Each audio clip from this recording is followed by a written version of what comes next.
ओम शांति। 24 नवंबर 2023 के ईश्वरीय महावाक्य। पहले एक नजर मुरली के मुख्य पॉइंट पर। बाबा ने कहा, त्रिलोकीनाथ त्रिकालदर्शी परमपिता परमात्मा शिव है। यह महिमा उनकी है, न कि श्री कृष्ण की। श्री कृष्ण की महिमा है 16 कला संपूर्ण सर्वगुण संपन्न। उनकी भेंट करते हैं चंद्रमा से। भगवान तो एक ही है, परमपिता परमात्मा शिव। उस ज्ञान सागर द्वारा ज्ञान सुनकर श्री कृष्ण ने यह पद पाया था। सहज राजयोग से यह पद कैसे पाया, यह समझानी देनी पड़े। कहाँ भी मंदिरों में जाकर भाषण करना चाहिए। घूमने फिरने भी वहाँ बहुत आते हैं। एक को समझाया तो सत्संग लग जाएगा।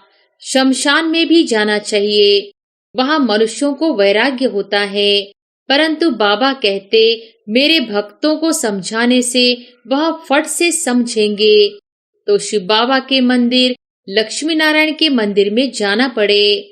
जैसे रचता शिव परमात्मा को कहते हैं, ऐसे ही ब्रह्मा को भी रचता कहा जाता है। और फिर बाबा ने कहा, दुख आत्मा ही भोगती है, आत्मा निर्लेप नहीं है। यह लिखना चाहिए। आत्मा को निर्लेप कहना रॉन्ग है। यह किसने कहा? शिव भगवान वॉच। यह पॉइंट तुमको नोट करनी चाहिए। समझो, प्रदर्शनी में क्रिश्चियन लोग आते हैं तो उनको भी बता सकते हैं कि क्राइस्ट की सोल को क्रॉस पर नहीं चढ़ाया गया, बाकी जिसमें उसने प्रवेश किया उस आत्मा को दुख हुआ। तो ऐसी बातें सुनकर वंडर खाएंगे। कृष्ण को भी कोई गाली दे न सके। बरोबर गालियां अभी ही मिल रही है। किसको? शिव बाबा को नहीं, इस साकार को। बाप की यही सर्विस है कि अपने तन मन धन से भारत की सच्ची सेवा करो।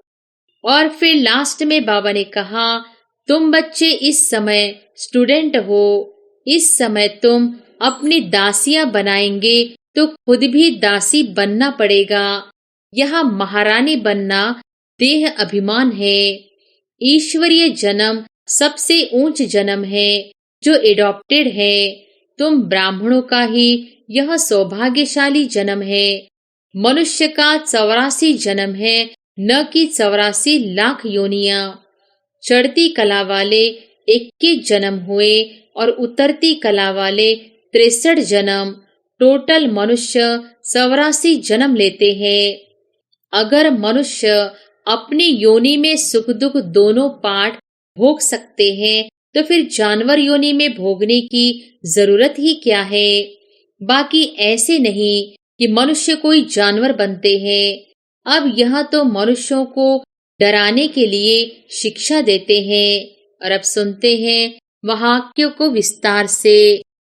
मुरली का सार। मीठे बच्चे, तुम्हारी सच्ची बात का तीर तब लगेगा जब दिल में सच्चाई सफाई होगी। तुम्हें सत्य बाप का संग मिला है, इसलिए सच्चे बनो। प्रश्न है, तुम सब स्टूडेंट हो, तुम्हें किस बात का ख्याल रखना जरूरी है? उत्तर है, कभी भी कोई गलती हो तो सच बोलना है। सच बोलने से ही उन्नति होगी। तुम्हें अपनी सेवा दूसरों से नहीं लेनी है। अगर यहाँ सेवा लेंगे तो वहाँ करनी पड़ेगी। तुम स्टूडेंट अच्छी तरह से पढ़कर दूसरों को पढ़ाओ तो बाप भी खुश होगा। बाप प्यार का सागर है। उनका प्यार ही यह है जो तुम बच्चों को पढ़ाकर ऊंच मर्तबा दिलाते हैं। गीत है, किसने यह सब खेल रचाया, खेल रचा के खुद को छिपाया। ओम शांति। आजकल समाचार आते हैं कि हम गीता जयंती मना रहे हैं। अब गीता को जन्म किसने दिया है, यह है टॉपिक। जयंती कहते हैं तो जरूर जन्म भी हुआ ना। उनको जब कहते हैं श्रीमद् भगवत गीता जयंती तो जरूर उनको जन्म देने वाला भी चाहिए ना। सब कहते हैं श्री कृष्ण भगवानु वॉच, तो फिर श्री कृष्ण पहले आता, गीता पीछे हो जाती। अब गीता का रचयिता जरूर चाहिए। अगर श्री कृष्ण को कहते तो पहले श्री कृष्ण, पीछे गीता आनी चाहिए। परंतु श्री कृष्ण छोटा बच्चा था, वह गीता सुना न सके।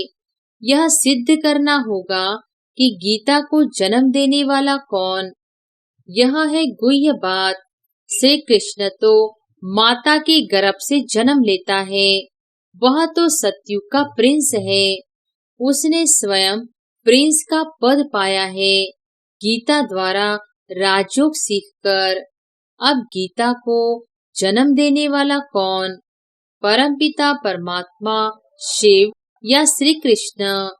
श्री कृष्ण को वास्तव में त्रिलोकीनाथ, त्रिकालदर्शी भी नहीं कह सकते हैं। त्रिलोकीनाथ, त्रिकालदर्शी एक को ही कहेंगे। त्रिलोकीनाथ माना तीनों लोकों पर राज्य करते हैं।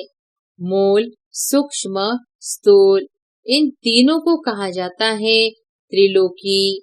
इनको जानने वाला त्रिलोकीनाथ, त्रिकालदर्शी, परमपिता परमात्मा शिव है। यह महिमा उनकी है, न कि श्री कृष्ण की। श्री कृष्ण की महिमा है 16 कला संपूर्ण, सर्वगुण संपन्न। उनकी भेंट करते हैं चंद्रमा से। परमात्मा की भेंट चंद्रमा से नहीं करेंगे। उनका कर्तव्य ही अलग है। वह है गीता को जन्म देने वाला रचयिता। गीता के ज्ञान व राजयोग से ही देवताएं क्रिएट होते हैं। मनुष्य को देवता बनाने के लिए बाप को आकर नॉलेज देनी पड़ती है। अब यह समझाने देने वाले बड़े ही होशियार ब्रह्मा कुमार कुमारियां चाहिए। सभी एक जैसा समझा नहीं सकते। बच्चियां भी तो सब नंबरवार है। टॉपिक भी ऐसी रखी जाए कि श्रीमद् भगवत गीता को जन्म किसने दिया, इसके लिए कॉन्ट्रास्ट समझाना है। भगवान तो एक ही है, परमपिता परमात्मा शिव।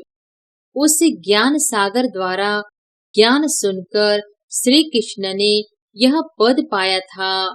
सहज राजयोग से यह पद कैसे पाया, यह समझाने देनी पड़े। ब्रह्मा द्वारा ही पहले बाप ब्राह्मण रचते हैं। सभी वेदों शास्त्रों का सार सुनाते हैं। ब्रह्मा के साथ ब्रह्मा मुख वंशावली भी चाहिए। ब्रह्मा को ही त्रिकालदर्शी पने का ज्ञान मिलता है। त्रिलोकी अर्थात तीनों लोकों का भी ज्ञान मिलता है। तीनों काल आदि मध्य अंत को मिलाकर कहा जाता है। और तीनों लोक अर्थात मूल, सूक्ष्म, स्थूल वतन, यह अक्षर याद करने हैं। बहुत बच्चे भूल जाते हैं।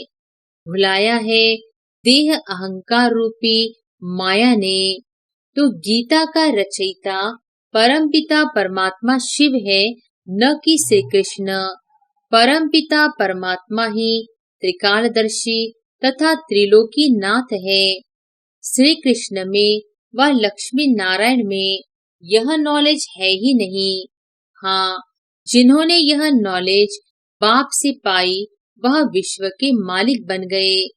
जब सद्गति मिल गई फिर यह नॉलेज बुद्धि से गुम हो जाती है। सबका सद्गति दाता वह एक ही है। वह पुनर्जन्म लेने वाला नहीं है। पुनर्जन्म शुरू हुआ सतयुग आदि से कलयुग अंत तक 84 जन्म लेते हैं। यह समझानी देनी पड़ती है। सब तो 84 जन्म नहीं लेते। जिसने यह गीता लिखी उसको त्रिकालदर्शी नहीं कहेंगे। पहले ही लिखा कि श्री कृष्ण भगवानु वॉच, यह एकदम रॉन्ग है। रॉन्ग भी होना ही है जरूर। जब सब शास्त्र रॉन्ग हो तभी बाप आकर राइट सुनाए। बरोबर ब्रह्मा द्वारा वेदों शास्त्रों का सच्चा सार सुनाते हैं। इसलिए उन्हें सत कहा जाता है। अब तुम्हारा है सत्य के साथ संग, जो तुमको सत बनाते हैं। प्रजापिता ब्रह्मा और उनकी मुख वंशावली, यह जगदम्बा सरस्वती। प्रजापिता ब्रह्मा के सभी बच्चे आपस में भाई बहन ठहरे। कहाँ भी मंदिरों में जाकर भाषण करना चाहिए। घूमने फिरने भी वहाँ बहुत आते हैं। एक को समझाया तो सत्संग लग जाएगा। शमशान में भी जाना चाहिए। वहाँ मनुष्यों को वैराग्य होता है, परंतु बाबा कहते, मेरे भक्तों को समझाने से वह फट से समझेंगे। तो शिव बाबा के मंदिर, लक्ष्मी नारायण के मंदिर में जाना पड़े। लक्ष्मी नारायण को मम्मा बाबा नहीं कहते, शिव को बाबा कहते हैं। जरूर मम्मा भी होगी, वह है गुप्त। शिव बाबा जो रचयिता है, उनको माता पिता कैसे कहते हैं, यह गुप्त बात कोई भी जान न सके। लक्ष्मी नारायण को एक ही अपना बच्चा होगा, बाकी इनका नाम है प्रजापिता ब्रह्मा। विष्णु और शंकर को पूंछ नहीं रखते, पूंछ त्रिमूर्ति ब्रह्मा को रखते हैं। जैसे रचता शिव परमात्मा को कहते हैं, ऐसे ही ब्रह्मा को भी रचता कहा जाता है। वह तो अविनाशी है ही। रचता अक्षर कहेंगे तो पूछेंगे कैसे रचा। वह तो रचता है ही, बाकी रचना होती है ब्रह्मा द्वारा। अब ब्रह्मा द्वारा परमात्मा सब आत्माओं को सृष्टि के आदि मध्य अंत का नॉलेज देते हैं। वेद शास्त्र आदि सब है भक्ति मार्ग की सामग्री। भक्ति मार्ग आधा कल्प चलता है। यह है ज्ञान कांड। जब भक्ति मार्ग पूरा होता है, तब सब पतित तमोप्रधान बन जाते हैं। तब मैं बाप आता हूँ। पहले सतो प्रधान से सतो रजो तमो में आते हैं। ऊपर से जो पवित्र आत्माएं आती हैं, उन्होंने कोई ऐसा कर्म नहीं किया है जो उनको दुख भोगना पड़े। क्राइस्ट के लिए कहते हैं, उनको क्रॉस पर चढ़ाया, परंतु यह तो हो न सके। नई आत्मा जो धर्म स्थापन करने अर्थ आती है, उनको दुख मिल नहीं सकता, क्योंकि वह तो कर्मातीत अवस्था वाला मैसेंजर धर्म स्थापन करने आया। लड़ाई में भी जब कोई मैसेंजर भेजते हैं, तो वह सफेद झंडे ले आते हैं, जिससे वे लोग समझ जाते कि यह कोई मैसेज ले आया है। उनको कोई तकलीफ नहीं देते हैं। तो मैसेंजर जो आते हैं, उनको कोई क्रॉस पर चढ़ा न सके। दुख आत्मा ही भोगती है, आत्मा निर्लेप नहीं है, यह लिखना चाहिए। आत्मा को निर्लेप कहना रॉन्ग है। यह किसने कहा? शिव भगवानो वॉच। यह पॉइंट तुमको नोट करनी चाहिए। लिखने के लिए बड़ी ही विशाल बुद्धि चाहिए। समझो, प्रदर्शनी में क्रिश्चियन लोग आते हैं, तो उनको भी बता सकते हैं कि क्राइस्ट की सोल को क्रॉस पर नहीं चढ़ाया गया, बाकी जिसमें उसने प्रवेश किया उस आत्मा को दुख हुआ। तो ऐसी बातें सुनकर वंडर खाएंगे। उस पवित्र आत्मा ने आकर धर्म स्थापन किया। गॉड फादर के डायरेक्शन अनुसार यह भी ड्रामा को भी कई लोग समझते हैं, परंतु उसके आदि मध्य अंत को नहीं जानते। ऐसी ऐसी बातें सुन वह लोग कुछ समझने की कोशिश करते हैं। कृष्ण को भी कोई गाली दे न सके। बरोबर गालियां अभी ही मिल रही है। किसको? शिव बाबा को नहीं, इस साकार को। टीचर तो बाबा है, प्योर सोल, और यह है इम्प्योर, जो प्योर बन रहा है। जो समझ गए हैं वह बिद बिद नहीं करेंगे, नहीं तो समझेंगे कि यह तो सिखाया हुआ है। फिर वह बात कोई को जचती नहीं। तीर नहीं लगता। सच्चाई सफाई बहुत चाहिए।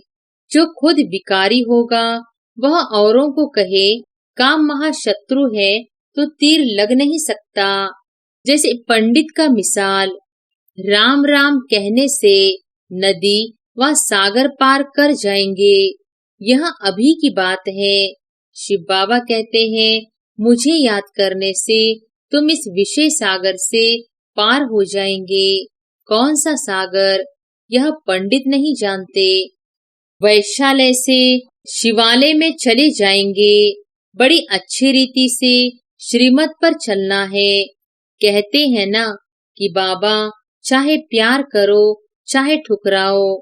यहाँ तो सिर्फ समझानी दी जाती है तो भी कई मुर्दे बन जाते हैं। बच्चों को तो लिखना पढ़ना पड़ता है। बाप प्यार का सागर है, अर्थात पढ़ाकर ऊंच मर्तबा दिलाते हैं। यही प्यार है। बाप जब पढ़ाता है तो पढ़कर औरों को भी पढ़ाना है। बाप को खुश करना है। बाप की सर्विस में तत्पर रहना है। बाप की यही सर्विस है कि अपने तन मन धन से भारत की सच्ची सेवा करो। तुम्हें तो बुलंद आवाज से समझाना चाहिए। सभी नंबरवार है। राजधानी में भी नंबरवार होंगे। टीचर समझ जाते हैं कि यह दैवी राजधानी में क्या नंबर लेंगे। सर्विस से समझ सकते हैं कौन कौन मुख्य बनेंगे। खुद भी समझते हैं कि हम बाबा मम्मा जितनी सर्विस नहीं करते तो दास दासियां बनना पड़ेगा।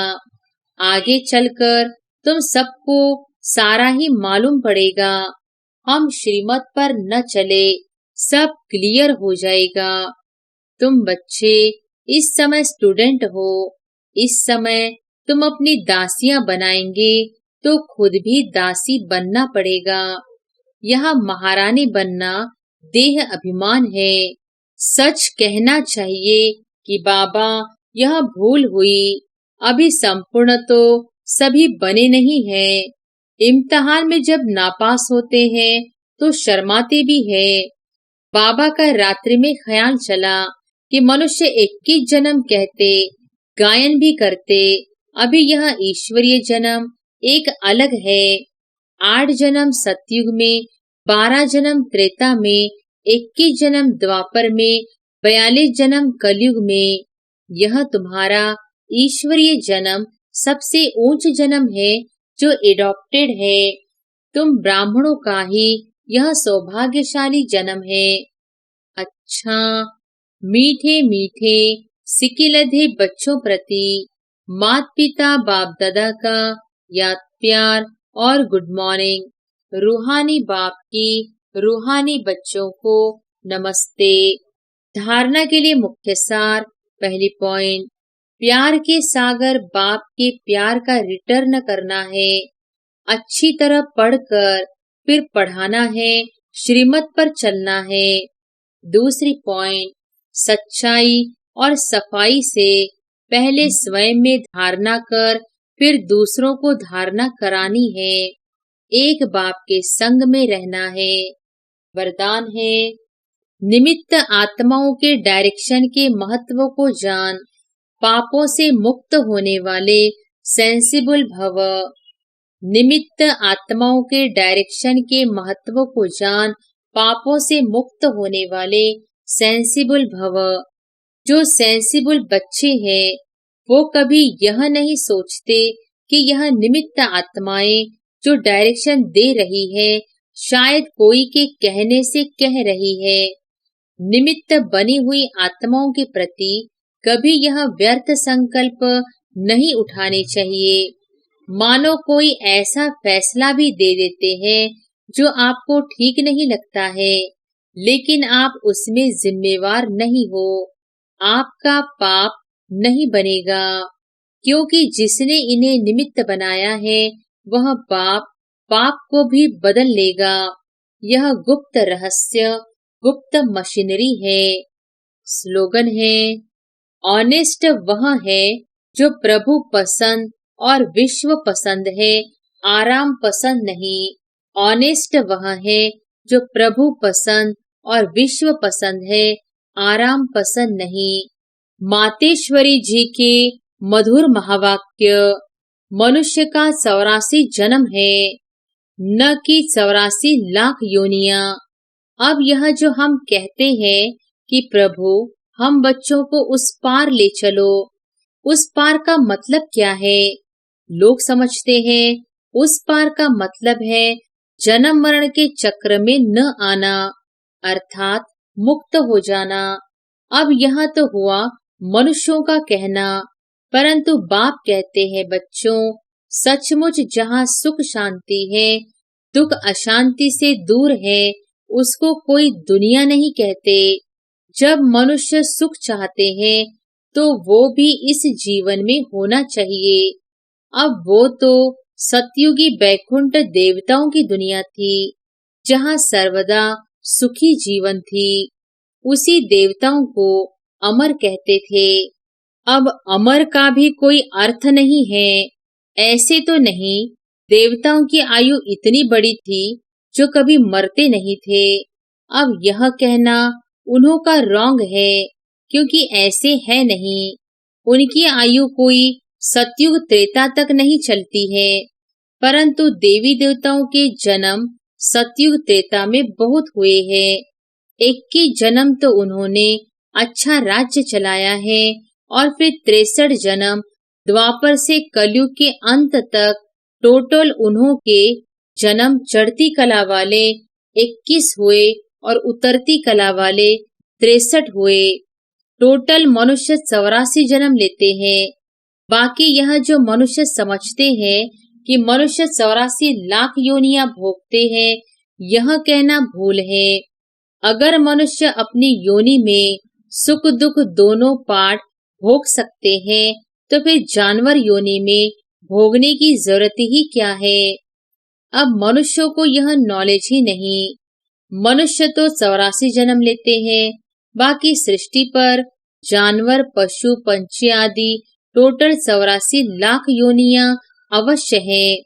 अनेक किस्म की जैसे पैदाइश है, उसमें भी मनुष्य योनि में ही अपना पाप पुण्य भोग रहे हैं, और जानवर अपनी योनियों में भोग रहे हैं। न मनुष्य जानवर की योनि लेता और न जानवर मनुष्य की योनि में आता है। मनुष्य को अपनी योनि में जन्म में भोगनी पड़ती है, तो दुख सुख की महसूसता आती है। ऐसे ही जानवर को भी अपनी योनि में सुख दुख भोगना है, मगर उन्हों में यह बुद्धि नहीं कि यह भोगना किस कर्म से हुई है। उन्हों की भोगना को भी मनुष्य फील करता है, क्योंकि मनुष्य बुद्धिवान, बाकी ऐसे नहीं। मनुष्य कोई 84 लाख योनियां भोगते हैं। जैसे देखो, गुरु नानक साहब ने ऐसे महावाक्य उच्चारण किए हैं, अंत काल में जो पुत्र सिमरे, ऐसी चिंता में जो मरे, सुअर की योनि में वलवल उतरे। परंतु इस कहने का मतलब यह नहीं है कि मनुष्य कोई सुकर की योनि लेता है, परंतु सुकर का मतलब यह है कि मनुष्यों का कार्य भी ऐसा होता है जैसे जानवरों का कार्य होता है। बाकी ऐसे नहीं कि मनुष्य कोई जानवर बनते हैं। अब यह तो मनुष्यों को डराने के लिए शिक्षा देते हैं, तो अपने को इस संगम समय पर अपने जीवन को पलटाए, पापात्मा से पुण्यात्मा बनना है। अच्छा, ओम शांति।